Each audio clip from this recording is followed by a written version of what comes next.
Always been a great pleasure and honor to have you as our guest. You've been a close friend to Tevere Iași and a good advisor for a long time, since the early 90s, more exactly. So here you are in Romania again. That's right. We're going to be doing the judging of the Prix CIRCOM in Iași, and the Prix CIRCOM really brings together the very best programs in regional television really throughout Europe. Probably 25 countries or more will be entering, and we try and judge them on the way they relate to viewers, the quality of camera work, the quality of the sound work, the quality of the storytelling, and then we award prizes as well. So it's a very tough judging, but we're looking forward to it, and we're all looking forward to being in Iași again. This year is edition number 24. It's been going for some time, and the quality, of course, gets better every year as more television stations get more experience in making more programs, different types of programs, so the quality improves. And all the young people go on training courses now so that they can really get their professional skills up to the best levels in Europe. And that's been one of the most exciting things, to see how different countries, different stations have really improved what they do through that time. What are this year's categories for the awards?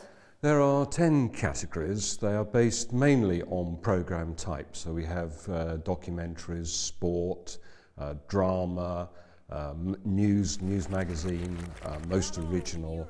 And then we've got two new programme categories this year. One is on minorities in society, and the other is on investigative journalism. Do you think these new awards reflect the tendencies of the regional televisions? Are public broadcasters more interested into issues concerning minorities, and is investigative journalism I don't know, most treasured now in the business? I think that's very good points, and certainly the awards try and reflect what regional stations are doing. It's no good having awards for programme categories that nobody's making, and it's the regions who tell us, yeah, we're making lots of programmes about minorities. We would like to test what we're doing against what people are doing in the same sort of genre in other countries. So yes, the minorities one is sponsored by France Télévisions, and it was their idea that they were making programs like this. They noticed that others were, and we should have a category. I can tell you, in Romania, investigative journalism is quite fashionable now. Only the great journalists can do it. So some people would say there is no such thing as investigative journalism. All journalism is investigative, or it's not journalism. But we try and distinguish between the news coverage that most people will accept for most of their regional output and something special, where there are extra resources, where the topic is particularly important, where you have to plan, and where you cannot be certain that you're actually going to succeed in bringing to light what is being hidden. And there's a saying in journalism that news is what somebody somewhere once kept secret. And it's in bringing out that secrecy into the open that is the quality of investigative journalism. And that category, we have sponsors for all the categories. Most of the sponsors are broadcasters. But for that particular category, it's the Council of Europe, who have a particular interest in trying to bring to light anything from corruption to instability in Europe, the sort of things that make us all break apart rather than come together. So it's going to be exciting. I don't quite know how we're going to be able to judge it, but we'll do our best. One of the awards is sponsored by Romania, by TVR. That's right. We have, apart from the programme awards, there are some you might call them individual awards. We have an award for video journalism. We also have an award for social interaction, which brings an award to show how TV stations and their viewers can come together. So very much like in IAS, you have your open days where the viewers can come and see television and understand that TV IAS, not just how it works, but it is their television. It is for them and it is of them. Beautifully said. It is there. So that, and the other award that is not really a programme award is the one that's sponsored by TVA, and that's the Rising Star Award. And here we concentrate on somebody aged 30 or under who is appearing on screen and who is working as a presenter, as a reporter, and is showing particular qualities that we think are important in young journalists. And that one, yes, is sponsored by TVA IAS. It's sponsored in the memory of Vanda Kondaraki, who for many years was not just somebody who worked in television at TVA IAS, but somebody who inspired young journalists to improve their skills, and whose influence was felt not just in Romania, but has been felt throughout Europe. So the Prix CIRCOM is very proud to have a prize in the memory of Vanda, and that it is sponsored by TVA. Wonderful. Who are the members of the jury?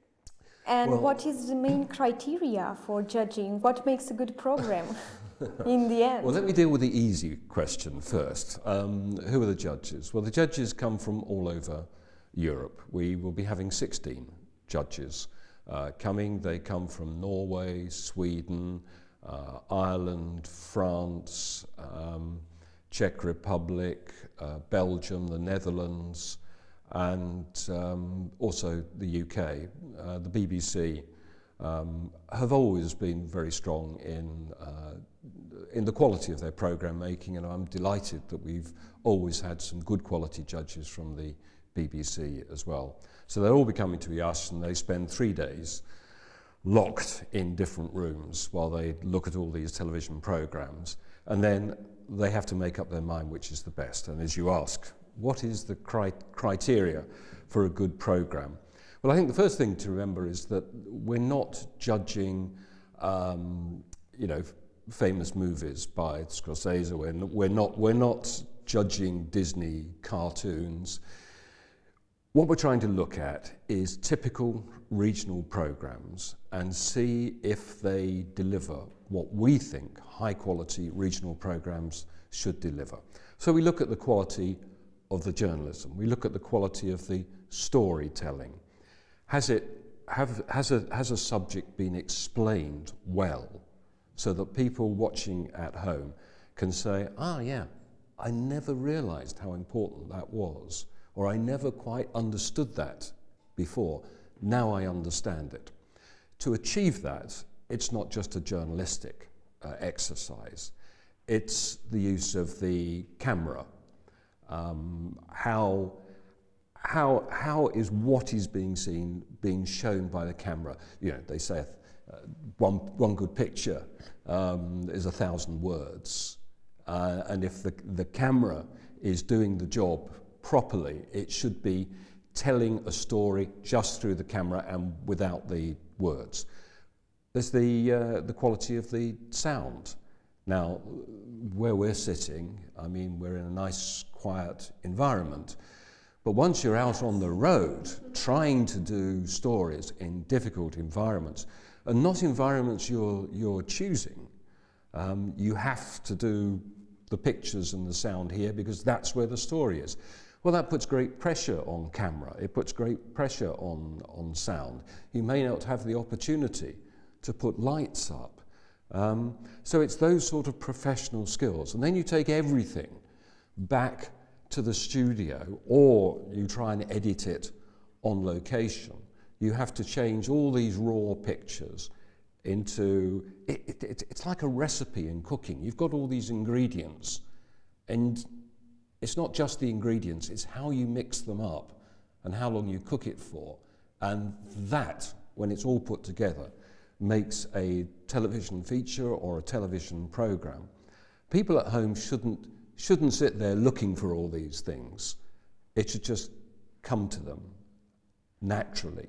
But as professionals, we look at all these programs, all these items, and we can tell the difference, the work that's gone into it, the professionalism. And that really is the criteria that we're looking for. Professional excellence. And what makes a good program? Yeah. Usually how many broadcasts, how many programs are there in the competition? It's between 150 and 200 entries. Now, they're not all programs, as I said. Some of them are about individual things. This year we've got a new category, minorities, and an extra category of investigative journalism. I would expect that we'll probably have about 200 entries. The other thing that we've changed is we have a winner in each category, and indeed we then select the best of all the winners to become the Grand Prix, which gives an extra £3,000. All the categories get euros, 2,000 euros, and the winner gets an extra 3,000 euros. But what we've done now is not just the winner will come to the CIRCOM conference. Last year it was in Timisoara, this year it's in Malmö in Sweden. Not just the winner, but we then have, perhaps not the second best, but a commended entry as well.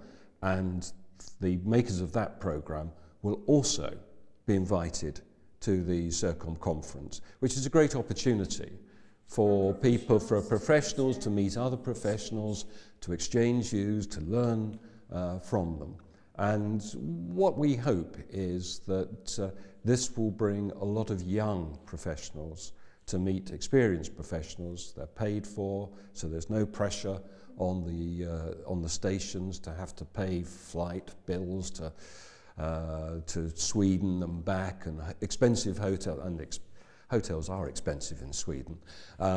So that's all covered, we hope, and that should, we hope, mean that the Prix CIRCOM helps push out better quality work and more opportunities throughout Europe's regional television stations.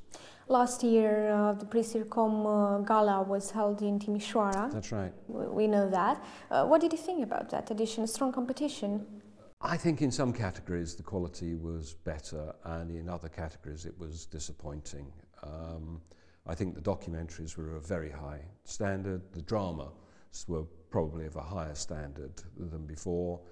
But I think last year we rather missed originality. There was nothing the judges looked at and they said, we've never really seen that before.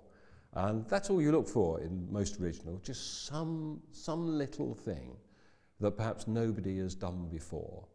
And you can't tell where it will be. Last year we didn't get it. Hopefully this year, in the Ash, we will. Last year winner was TG4 Ireland. That's right. Yes, with the pipe. And that was a documentary, a David and Goliath story. This was the story of a fisherman in Ireland, west of Ireland, who every day in his little boat would go out and put down his crab pots and fish. And then what happens? They decide to create an oil terminal right where he does his fishing. So there's his little boat, and then there's all these big tankers that want to use the same bit of water. And he fought against it as best a little person can, and as usual, the little person lost.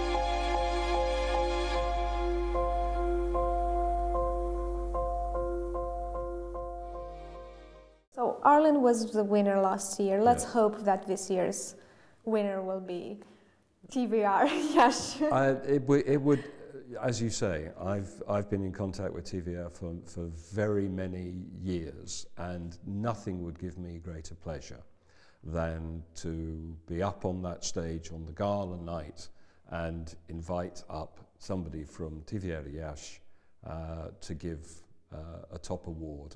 That would give me real pleasure, and I hope also it will give great honour to TVR Iași, and it will be wonderful. Unfortunately, there are 16 judges. There are a lot of entries. I cannot make any guarantees. Thank you, David. My pleasure.